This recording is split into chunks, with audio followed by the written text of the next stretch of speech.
Fear Zone, the channel of real horror stories. Good evening, everyone, and now we present today's account, which belongs to Mr. Marcos.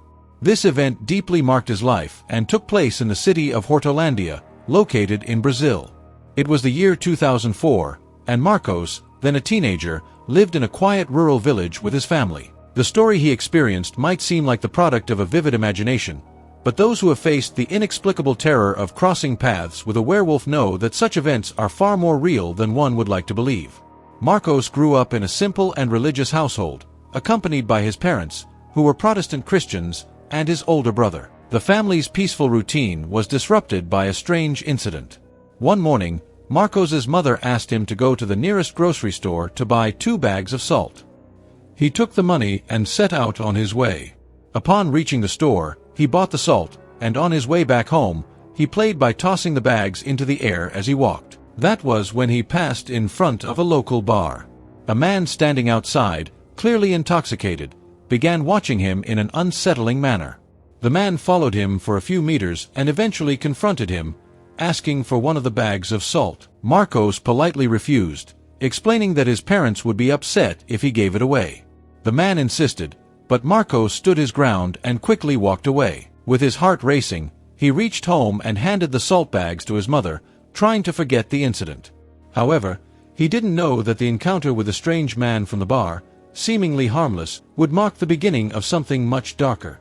2 days later, on a Sunday night, Marcos's parents left with members of the local church for a prayer service in the mountains, a common practice in the region. They were not expected to return until around 2 in the morning.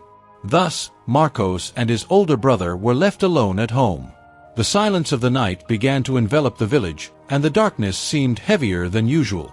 Marcos was in the living room, focused on the television, while his older brother decided to go to the garden to pick some lemons and prepare juice for both of them. The night was calm, and the only sound was the TV's programming.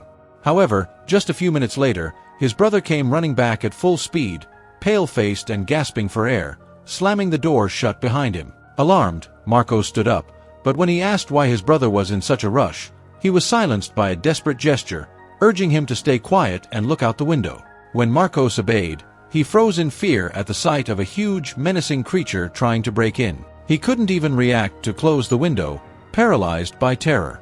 Luckily, the creature didn't notice the 2 young men. His brother grabbed Marcos by the arm and ordered him to run to the bedroom. Once there, they locked the door as fast as they could, but the creature had already entered the house. Heavy footsteps and low growls echoed through the living room and kitchen. Each sound was more threatening than the last as the brothers stayed motionless, trying to make sense of what was happening. Driven by curiosity, Marcos approached the door with his brother, and they peeked through a small crack. What they saw terrified them even more. The creature was crouched on all fours, growling furiously while rummaging through the lower cabinets of the kitchen. Suddenly, the creature, which resembled some sort of massive, deformed dog, extended one of its hands, yes, hands, not paws, into the cabinet and pulled out a plastic bag that seemed to contain something. That's when the situation became even more surreal. It started sniffing the air, its breathing loud and erratic. The creature slowly rose, standing upright on its hind legs, taking on an almost human posture. Its gaze locked directly onto the brothers, who watched in sheer terror. Marcos's brother instinctively slammed the door shut with all his strength, but it wasn't long before the beast started pounding and clawing at the wooden door, trying to force its way in. Marcos was completely paralyzed, unable to make a sound or move a muscle. Meanwhile, his brother used all his weight to keep the door closed, sweating profusely and with his heart racing. The sight of that creature made it clear to both of them. This wasn't just a large and ferocious animal, but something far more terrifying. The creature had features that combined a deformed dog with human-like traits, and the fact that it could walk on 2 legs only pointed to one conclusion. There was no doubt left in their minds. They were dealing with a werewolf. In the heat of the moment, Marcos's brother ordered him to jump out of the living room window and take refuge in the large tree in the yard. Though hesitant and overwhelmed by fear, Marcos didn't think twice. He rushed to the window, leapt outside, and hurried across the yard, clinging to the tree trunk. Trembling, he managed to climb onto a secure branch.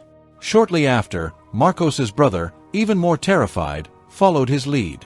With a quick jump, he too escaped through the window and climbed the tree, joining him. Both of them were breathing heavily, their eyes fixed on the house, bracing for the worst.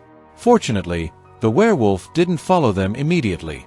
However, with a terrifying presence, the creature that had invaded the house seemed to be searching for something. The brothers heard the sounds of furniture being dragged, objects breaking, and muffled growls. It seemed like the monster was tearing through everything, but soon the noises stopped, and an ominous silence filled the air. From the treetop, the two brothers watched, trying to steady their breathing and avoid making any noise that might give away their location. Moments later, the brothers witnessed what they feared most. The werewolf appeared at the window, holding a plastic bag in its mouth that it had found inside the house. The creature stepped out into the yard, paused, and looked around. Then, it rose onto its hind legs, assuming an almost human posture. The monster sniffed the air as if checking for safety, then lowered itself back onto all fours, moving like a wild animal. With impressive agility, it passed through the house's bamboo fence and vanished into the darkness, leaving the brothers in a state of sheer terror. Despite the ensuing silence, Marcos and his brother couldn't muster the courage to climb down from the tree. The fear was paralyzing, but their worry for their parents also robbed them of peace. Marcos imagined the worst. What if the creature encountered his parents on their way back home? Time seemed to drag on, and every second in the treetop felt like an eternity. After nearly an hour of agonizing waiting, the sound of a motor in the distance jolted them awake. A small church bus stopped in front of the house, bringing Marcos's parents and other people.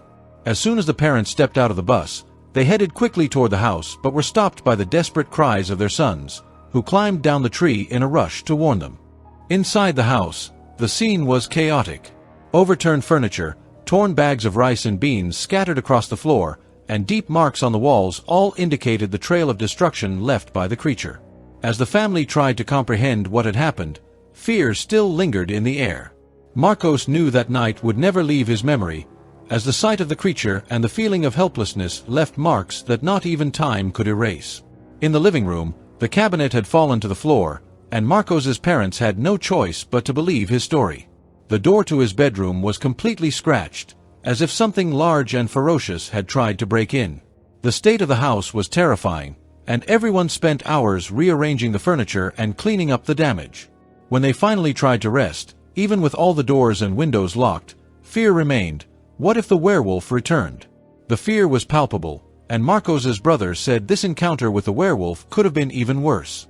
By sheer luck, while picking lemons from the tree, he saw the werewolf heading toward the house. The brother stealthily ran through the yard and managed to save Marcos. That haunted night passed. The next day brought an apparent calm. Sunlight illuminated the rooms, but it didn't dispel the tension. While preparing lunch, Marcos's mother noticed something strange. One of the recently purchased bags of salt was missing. Intrigued, she mentioned it, and Marcos explained that the creature had likely taken the salt during the night attack. His mother was even more astonished. Then she recounted that old stories said the werewolf had a peculiar attraction to salt and, in its human form, would often ask people for it to avoid attacking them. That legend was becoming increasingly real. 3 days later, while walking through the streets of his small town, Marcos was surprised. He noticed something curious. The man he had spoken to on the street a few days ago, that strange man, was waiting for a bus on a roadside. However, Marcos grew suspicious that he might know about the secret of the salt and the werewolf. He approached the man, who explained he had come to visit relatives in the city and was now leaving. He also warned Marcos about the werewolf. If someone asks you for salt, you must give it to them, so the werewolf will leave you in peace.